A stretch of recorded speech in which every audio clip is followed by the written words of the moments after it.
I am a happy man recording this podcast tonight. So hopefully we have a happy podcast on today's episode of the Locked On Pistons podcast.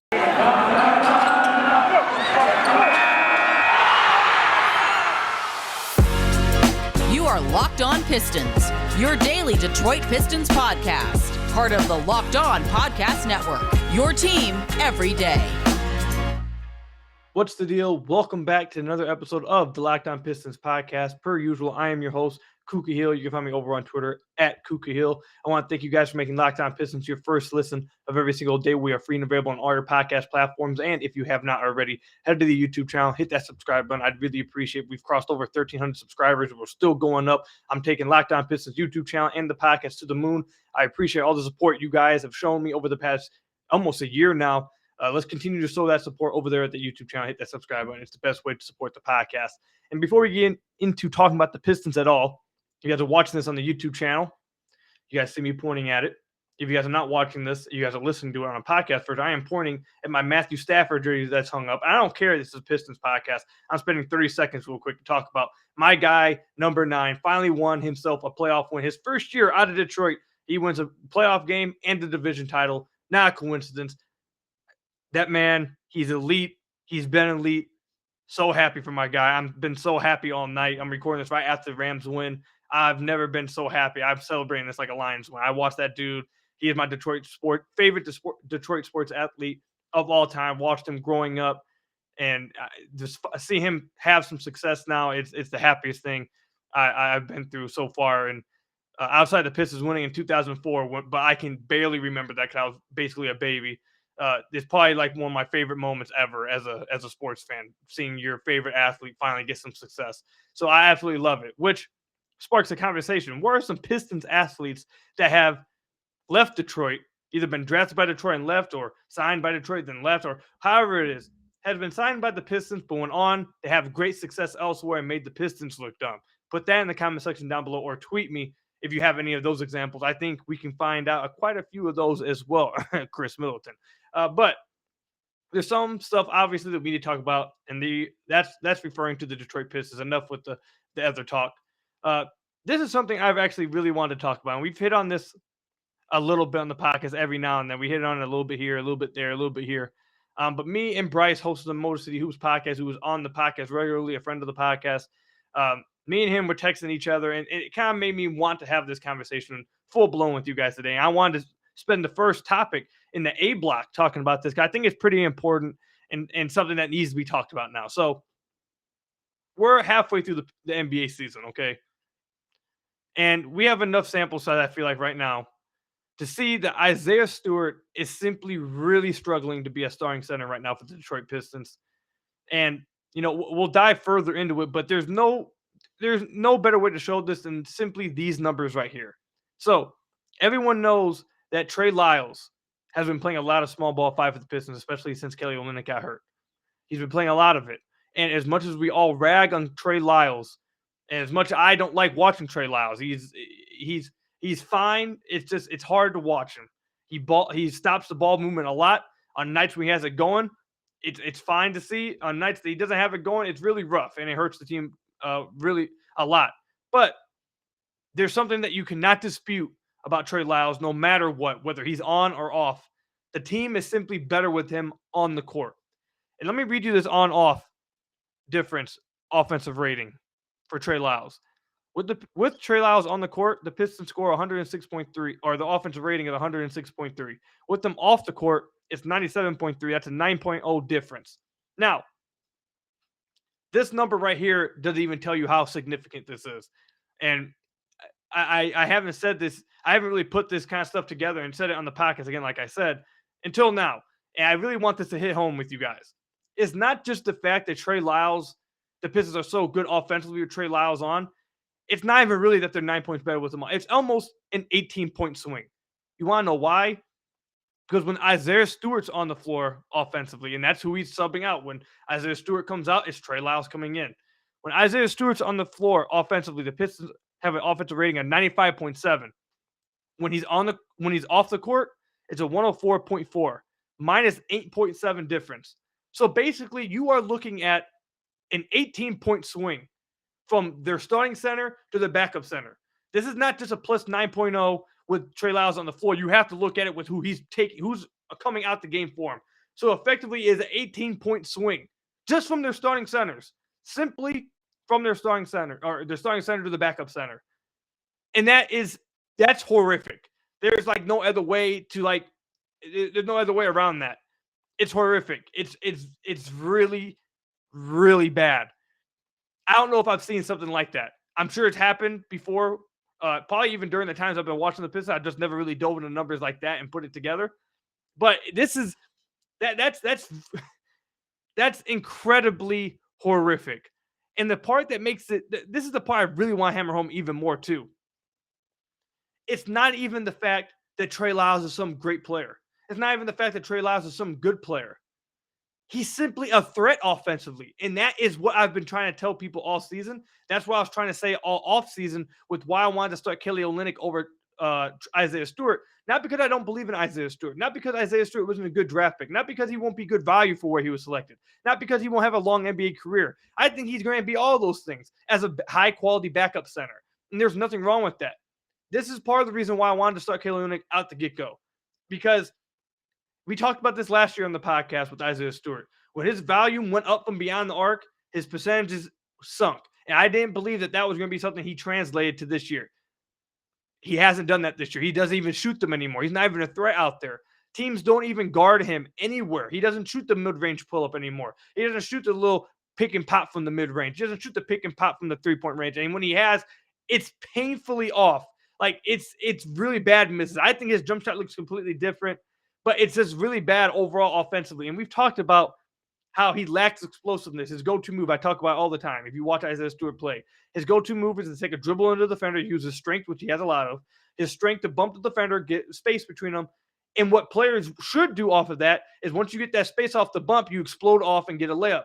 Well, Isaiah Stewart, even though he does create that space, he's not capable of exploding and finishing around the rim. So a lot of times on dump offs or on the rolls, when he actually does roll to the rim on pick and rolls, he's not able to score off it, so it either results in a 3-second violation or him kicking it out, wasting a lot of the shot clock, or resetting the whole thing all over again just for the same thing to happen.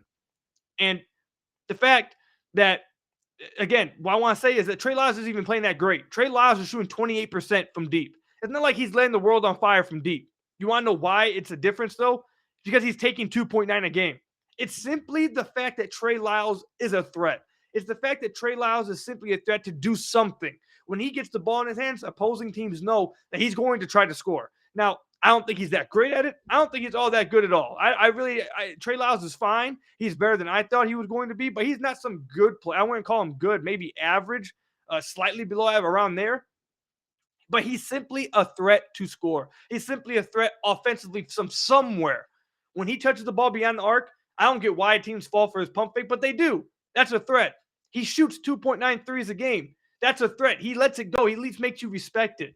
Around the rim, he's going to go up with it. He's going to draw fouls. He's going to get free throws. Right now, he's attempting 2.9 free throw attempts a game. That's by far a career high for him. Per 36, he's averaging 5.6 free throw attempts a game. So again, this isn't even about Trey Lyles being all that great. It's not about Trey Lyles being better than Isaiah Stewart. It's simply about the fact that Trey Lyles is some kind of threat offensively, and simply being a threat offensively helps the Pistons damn near 18 points of a swing. And you know what? I'll save the rest of this conversation for after this ad break. I got to take a break here. I'm getting a little worked up, and we're taking the podcast a little bit longer. We're at almost 10 minutes already. And we haven't got to the ad break yet. So let's keep the lights on. Let's get to this ad break, and then we'll continue this conversation. But like I said, first up, I got to tell you guys about one of our sponsors, PrizePicks. Pistons fans, you've been hearing me tell you about PrizePicks for months. Have you signed up yet? If you haven't, now is the perfect time.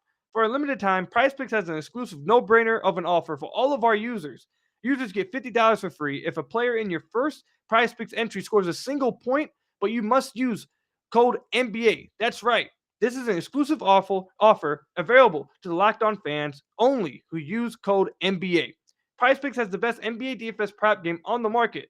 PrizePicks offers more NBA props than any other DFS prop operator and offers all the superstar players as well as bench players, only recording a handful of minutes each game.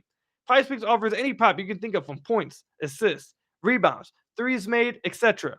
You pick 2 to 5 players and an over and under, and the projections you can win up to 10 times on any entry, and it's just you versus the projected numbers.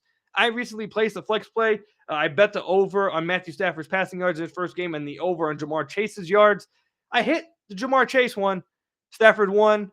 They got a good win. He threw for 3 touchdowns total, but he did not get the over on my passing yards. So I did lose that, but it literally took me less than 30 seconds to make that entry. It was just like that. PrizePicks also allows more mixed sports entries. Like I just told you guys can bet on a basketball game. You can bet on Kate Cunningham's over on points. And you can also bet the over on Matthew Stafford's passing yards in the exact same entry. It's just that easy. Use the award-winning app on both the App Store and Google Play. PrizePicks is safe and it offers fast withdrawals. So go to PrizePicks.com today and go to your App Store and download the app. All users who deposit and use our promo code NBA will get free $50 if your first PrizePicks entry scores a single point. That's right. All users that deposit and use our promo code NBA will get $50 for free if your first PrizePicks entry scores a single point. PrizePicks is daily fantasy made easy. So I want to thank you guys again for making Locked On Pistons your first listen of every single day. We are free and available on all your podcast platforms. And if you haven't already, head to the YouTube channel, hit that subscribe button. It's the best way to support the channel or support the podcast in general. I really appreciate all the support over there, all the support in general. I've been getting so many messages. I say this every now and then, but I really do gotta give you guys credit and tell you guys I really appreciate all the love you guys have shown me, all the following that we've built over the Locked On Pistons podcast, the community.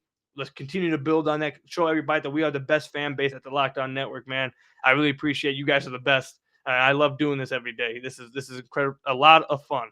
But let's get back to the Trey Lyles, Isaiah Stewart conversation. So, like I said, Isaiah Stewart, or Trey Lyles, as to say, isn't even that great of a player. It's simply the fact that he's a threat offensively. So, what am I trying to say here? Am I trying to say start Trey Lyles? No. You guys know damn well Trey Lyles could be out there probably averaging 25, 20, 5, 8, shooting 50% from the floor, 45% from deep. And I still probably would never, you guys would never get it out of me to say start Trey Lyles. It just wouldn't happen. And also, defensively, he also is a liability on that. Or I won't say a liability, but he's not impacting it over there. And you often get it taken advantage of because he's just undersized on that end. But as you guys saw against, which team is Hassan Whiteside on? That's the Jazz, correct? In the Jazz game, and we spent the entire podcast talking about after that game, sometimes it's worth the switch off offense for defense because now you get Hassan Whiteside off the floor because he can't guard Trey Lyles out from the three-point line, and other big guys like him who are great at protecting the paint are now dragged out from the paint. The trade-off there is great because now either the other team has to choose. Do I want to keep this big guy out there on the floor and be taken advantage of offensively just so I can try – or because of his rim protection, or do I have to take him completely out the game? It works both ways. So I'm not saying start Trey Lyles is basically what I'm trying to tell you guys. But what I am trying to say is this. Isaiah Stewart needs to do something, and the Pistons need to do something as well. JaVale McGee, we talked about this on the last podcast. JaVale McGee gave the Pistons fans exactly what I've been saying. It gives you guys a glimpse of what I've been wanting for the Pistons. A lob threat, someone who can collapse the paint, is going to be able to finish around the rim, catch lobs, and what that can do for guys in the pick and roll. You guys saw that on display against the Phoenix Suns. JaVale McGee had 20 points in like 15 minutes, just simply off running pick and rolls. Like, it's really just that easy if you have that guy, when you have pick and roll guys like Chris Paul and Devin Booker. The Pistons need to do something. They need to get a pick and roll guy. They need to get a lob threat. They need to get a bouncy guy. I'm going to continue to say it until they do. I really would love it if they attack that with the trade at some point. It doesn't even, like I said on the last podcast, it doesn't have to be some guy that's worth $20 million or some guy that's going to cost 2 first-round picks. Those guys are relatively cheap. You don't need a guy who needs the ball in his hands a lot. You don't need a guy who's out there isoing or has a great post game. Just simply a guy who can run pick and rolls, who can jump and finish lobs and somewhat protect the rim, be active. Like, those guys are usually pretty cheap because they don't cost a lot. So I'd hope that the Pistons find a way to address that, whether that's like taking a chance on a dude like Jackson Hayes or whatever. I hope they address that. And 2, Isaiah Stewart needs to find a way, if they're going to continue to start him, he has to do something offensively. It's gotten to that point. He has to do something offensively because teams are legit not even guarding him. And it's becoming a serious issue. Again, I'm going to say this stat again for you guys in case you guys don't understand what I'm saying. Like, this is insane maybe I didn't put enough emphasis on this. Trey Lyles, when he's on the floor, the Pistons are 9 points better offensively. With Isaiah Stewart, they are 8.7 points worse with him on the floor offensively. That is by far the worst on the team of any player who plays rotational minutes. The next worst is Jerami Grant at minus 6.1. That's over 2 points worse. 2 points worse than Jerami Grant. That is awful. And then if you just do like the combination of them both, it's basically like an 18-point difference. That is awful. It's gotten to that point. Now, what can Isaiah Stewart do? I don't know. I've reached that point. I really don't know. For a lot of fans and for a lot of you guys, the reason why you guys wanted to start him coming into the season, why you guys believed in him, was because he showed you guys the outside threat. Now, I never was a bigger believer in that, but let's just stay on that. The reason why a lot of people wanted to start him because they thought that he had that kind of threat from outside. He had that potential. It's very clear right now he just doesn't have that right now. Maybe sometime down the road he does, but right now he damn sure doesn't have it. He doesn't even take those shots. So he can't do that. That completely wipes it out. What else can he do? Well, he could try to shoot the midi pull-ups. He could try to shoot, pick and pop some mid-range. It doesn't look like he has the confidence to do that right now. And to be honest, again, I'm going to say this again. His jump shot looks completely broken to me. To me, at least, I know some people say it doesn't look that different. To me, I think it looks completely different. It doesn't look nowhere near as smooth as last year. I think there's a little bit of a hitch in it. It looks completely different. It honestly looks like he's throwing it at the backboard. It's really hard. I think his jump shot's completely different. I don't know if he's going to start shooting at all outside the paint like how he was last year, this year. Now, again, maybe in the future, next year, 2 years, 3 years, 4 years, 5 years down the line, maybe he eventually starts doing it. But right now, I don't see that happening. So now that brings up inside scoring. And again, I don't see how he's going to be able to do that because it's not like he's not trying. It's just he lacks the explosiveness. Like I said, he can't explode off the ground when he gets advantages. The Killian Hayes and Kay Cunningham and heck, even Sadiq Bey, they're getting him advantages on dump offs. They're getting him advantages on pick and rolls. He simply just can't take advantage of it. He doesn't have the explosiveness. Either he hesitates, and that's one thing I guess he could probably improve on. It may help him offensively.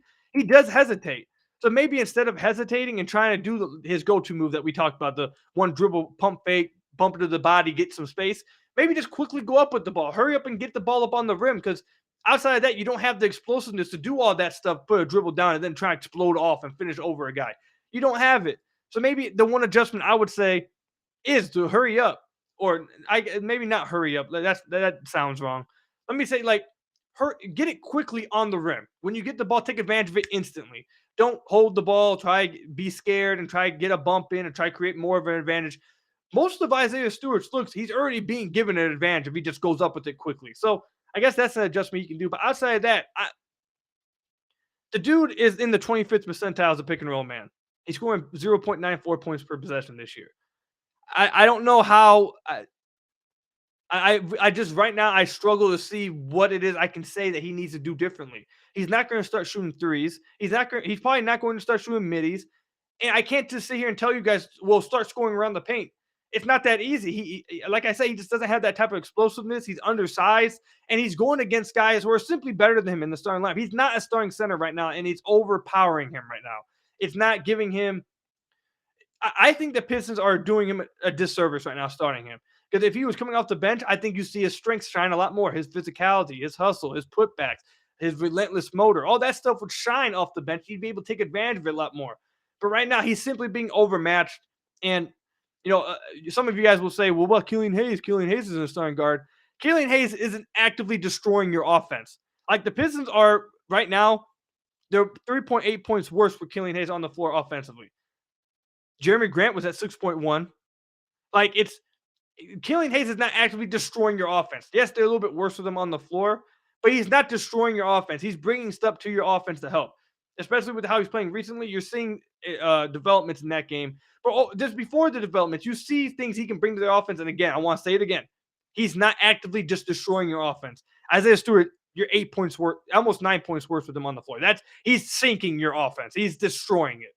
So it's, when Kelly Olynyk gets back to full strength, I think the Pistons have to start Kelly Olynyk again because for the betterment of the starting five and also to do a service to Isaiah Stewart. I really think it's just hurting him right now.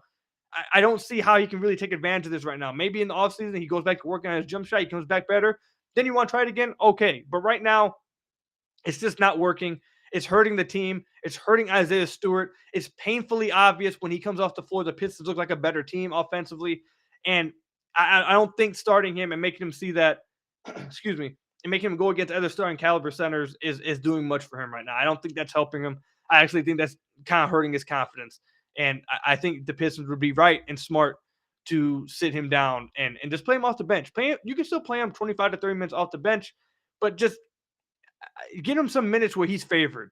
Like get him against some backup centers where he can really take advantage of his strengths. Right now, he's not being able to do that. So that's why I stand on it. We spent 20 minutes talking about it. For those of you guys who are still here, let me say this again. I do not hate Isaiah Stewart because I know every time we talk about these things, I talk to you about these things. This happens. This is what I get in return. Why you hate Isaiah Stewart? Why are you calling him a bust? Why this? Why that? I don't hate Isaiah Stewart. I think he's going to be a good value for where he's picked. I think he's going to be a high quality backup center for a long time. And there's nothing wrong with that. There's nothing wrong with him being a high quality backup center. Asking more out of guys when they don't have it and forcing more out of these guys and expecting more of these guys is how you get your expectations failed and how you end up turning on a player. I haven't turned on Isaiah Stewart as a Piston. I don't think he's a starting center right now. And I think the numbers painfully back that up. And he's sinking the Pistons offense. They need to do something to help him. Not even just a starting five. Help him. Bring him off the bench. He desperately needs it, in my opinion. He needs it. Please help him. When we come back, we'll talk about some news that are coming out about Jerami Grant and Kelly Olynyk, updates on them. We'll talk about that when we come back. But first, got to tell you guys about another one of our sponsors, BetOnline AG. BetOnline would like to wish you a happy new betting year as we continue our march to the playoffs and beyond. BetOnline remains the #1 spot for all the best sports wagering action for 2022. New year and new updated desktop and mobile website to sign up today and receive your 50% welcome bonus on your first deposit. Just use our promo code LOCKEDON to get started. From football, basketball, hockey, boxing, and UFC right to your favorite Vegas casino games, don't wait to take advantage of all the amazing offers available for the 2022 season. BetOnline is the fastest and easiest way to wager on all your favorite sports. So again, check out their new updated desktop and mobile website to sign up today and receive your 50% welcome bonus on your first deposit. Just use our promo code LOCKEDON to get started. BetOnline, where the game starts. So I want to thank you guys again for making Locked On Pistons your first listen of every single day. We are free and available on all your podcast platforms. And if you haven't already, head to the YouTube channel at Locked On Pistons. Hit that subscribe button. It's the best way to support the podcast. Again, I appreciate all the support you guys have shown over there, all the support you guys have shown the podcast in general, all the support you guys have shown me over on Twitter, all the support you guys have shown me in general. I love you guys. It's the funnest thing being able to do this every single day. I'll never not be appreciative of it. And I'll probably always continue to thank you guys 5 years from now, 10 years, however long I keep doing this. I'll always be appreciated. I always let you guys know how much I appreciate you guys, for real. But we have some news. So, Kelly Olynyk, I believe, is likely to return sometime during this 4-game road trip. Now, is it going to be tonight against the Golden State Warriors? I don't know. I don't know when it's going to happen, but he is likely, according to reports, to return at some point during the 4-game Western road trip, which, by the way, I told you guys that I'm not going to be able to get podcasts out as early as possible, but man, talk about maybe that's not even the issue. Maybe the issue is simply being able to stay up throughout the entire game. We're talking about staying up till like 12:30 to watch the Pistons. We're all Pistons fans. We all want to watch the games, but damn, we want to watch them that much? You guys got to let me know. I don't know, man. That's going to be late. My God. But yeah, Kelly Olynyk likely returns at some point during the 4-game absence. We also have updated news on Jerami Grant, who has been assigned to the Motor City Cruise to begin, I believe, conditioning and rehabbing towards as part of his rehabilitation back to getting on the court. They said they still have no timetable on him to return. He is not likely to return during the 4-game absence for the Pistons. And I know I said something on the last podcast about Killian Hayes. I can tell you guys, I know that he's just a little banged up. Nothing too big about him. I overreacted about what was happening in the fourth quarter with him not being on the bench, not in the locker room. He's just banged up. He's fine. At least that's why I understand. So you guys can take that one to the bank. But I do want to say this about Jerami Grant returning. He has not returned to the Pistons. He's in Motor City Cruise right now, continuing his rehab. Are we sure? I don't want Jerami Grant to return in a Pistons uniform. Basically, that's what I'm trying to tell you guys. I don't want to see Jerami Grant in a Pistons uniform again. He needs to be traded. If Jerami Grant comes back and puts on a Pistons uniform, this is what's going to happen. You're likely going to bump Saddiq Bey back down to the 3 when it's been very clear that he's more successful at the 4. It's been very clear that the offense is flowing a lot better without Jerami Grant. I mean, heck, we're talking about Isaiah Stewart throughout the podcast. Shoot, we should have been talking about Jerami Grant as well. Like Jerami Grant is at a minus 6.1 offensively with him on the floor, on-off difference. The next closest one is Killian Hayes, almost 3 points after him. So again, Isaiah Stewart and Jerami Grant really were just sinking the offense where they played. So I mean, we should have been talking about Jerami just as much as Isaiah. So that's painfully obvious. Again, we don't want to move Saddiq out of position. He's been playing extremely well since Jerami Grant left. It was kind of a joke. I tweeted that out and talked about on the podcast how funny it would be if once Jerami left, Saddiq just started balling out, and it actually started happening. So it's like, I don't think you can bring Jerami back into that. You're bumping Hamidou Diallo back to the bench where he's deserved to be the starter. He's played well. He deserves to keep that spot. And for what? For just a few games? Because we're going to trade Jerami Grant? Like, everything points to Jerami Grant being traded within, like, the next, when's the deadline? 3 weeks from now? 3.5 weeks from now? Like, he's going to get traded. All you're doing is disrupting chemistry now. I just don't see what's the positive there. And also, can I just say this as well? Is it possible that Jerami Grant could return and lose his value? Like, no matter what he does, he could come back and score like 25 points in like 5 straight games for the Pistons. That's not going to up his trade value. Everyone knows what Jerami Grant is. His trade value is not going up no matter what he does. Everyone knows what they're going to be bringing him in for, to be like the 3rd or 4th guy on a championship team, or like maybe a second guy, depending on what team you send him to. Maybe if Portland gets him, and it's like he becomes like the 2nd guy, maybe over there, kind of. I don't know, something like that. You know what you're getting in Jerami Grant. You're not getting this version of him in Detroit. So no matter how many points he scores up, or if he scores 25 points, 30 points, everyone's going to know it's because he's in Detroit. He's getting a lot of touches, he's getting a lot of use. He's not going to do that for our team. Nothing he does in the little minimal games, if you potentially play him before the deadline, is going to boost his trade value. However, I think you could lose trade value. What happens if he comes back from this thumb injury and just starts stinking it up? What happens if he really starts playing bad? Maybe what happens if he comes back and shows that this thumb injury is really bugging him and he's not able to play through it? What happens with that? Now his trade value is going straight down. Whoever's trading for him, and again, the reports multiple weeks ago said that his thumb injury is not turning teams away. Teams will accept that and still take him on. It's not decreasing his trade value. So as of right now, teams don't care about that. Why give them a reason to? Don't bring him back. Don't let him play in a Pistons jersey. It can only hurt you. There's no upside to this. It's all negatives. If someone can find me a positive of Jerami Grant playing 2, 3, 4 games before he gets traded in a Pistons jersey again, I'd love to hear it. But I don't know. I don't see it. What's the positives here? It's all negatives. You piss off maybe Hamidou Diallo, who deserved to be in the starting lineup. You're putting Saddiq Bey out of position. You're hurting the offense. You're stopping the ball movement that we've seen in the offense. You're taking more touches away from Killian and Cade. You could possibly hurt his trade value depending on how he's looked with the thumb injury, when you already know teams are still going to give you of the value you want with this thumb injury because they don't care about it. That's the report. They don't care about the thumb injury right now. Now, if he comes back and looks like he can't play through the thumb injury, all of a sudden now he's sitting out again because the thumb's really just messing up. Now teams start second guessing. Okay, is this thumb injury really affecting him that bad? Will he be able to help us in the playoffs? Right now, they aren't thinking about that. Right now, they're saying, okay, he's back. We'll take him. It's only negatives, I'm telling you. He should not play another game in the Pistons uniform. He should stay out. He can practice down there at the Motor City Cruise all he wants. He can go down there and ball out, drop 50 points in the Motor City Cruise. Hey, go have fun. You can do all he wants down there. But in a Pistons jersey, he should not wear it again. He should not wear it again. The Pistons should trade him before his value sinks by potentially putting him in the starting lineup and having that happen. It shouldn't happen. It just shouldn't. But I guess that's where we'll wrap up the podcast today. Man, I'm a happy guy. You guys see the energy that I had throughout this podcast. I was so hyped. Matthew Stafford, guys, playoff win. It's a Pistons podcast. I don't care. Matthew Stafford, guys, playoff win. And a divisional title in his first year without the Detroit Lions. Makes you think, right? Okay. Locked on Pistons. I got to remember that. Sorry, guys. Wrap up the podcast here. Thank you guys for listening. Thank you for making Locked on Pistons your first listen of every single day. We are free and available on all your podcast platforms. I want to thank you guys for subscribing to the YouTube channel if you have already. If you haven't, head over there, hit the subscribe button. Again, appreciate all of your guys' support. Make sure you guys make Locked On Bets your second listen of every day, your daily one-stop shop for all your gambling needs. Hosted by your boy Q with expert analysis and insight from Lee Sterling. It's free and available on all your podcast platforms. Again, thank you guys for all your support. Thank you guys for listening. Enjoy the game tonight. If you guys are able to stay up, man, I won't blame any of you guys who end up passing out, man. We all got actual lives. Most of us, all adults that listen to this podcast, most of us, got jobs in the morning. You feel me? I got a job in the morning. I don't blame anyone who wants to just choose to go to bed. But for those of you who stay up with me and we watch the Pistons, I'm going to give it up to you guys, and hopefully we have a fun time watching tonight. Have fun, everybody. Stay safe out there. Again, Matthew Stafford got a playoff win. Okay, that's the last time I'm saying it. See you guys. See you guys in the next one. Peace out, everybody, and go Pistons.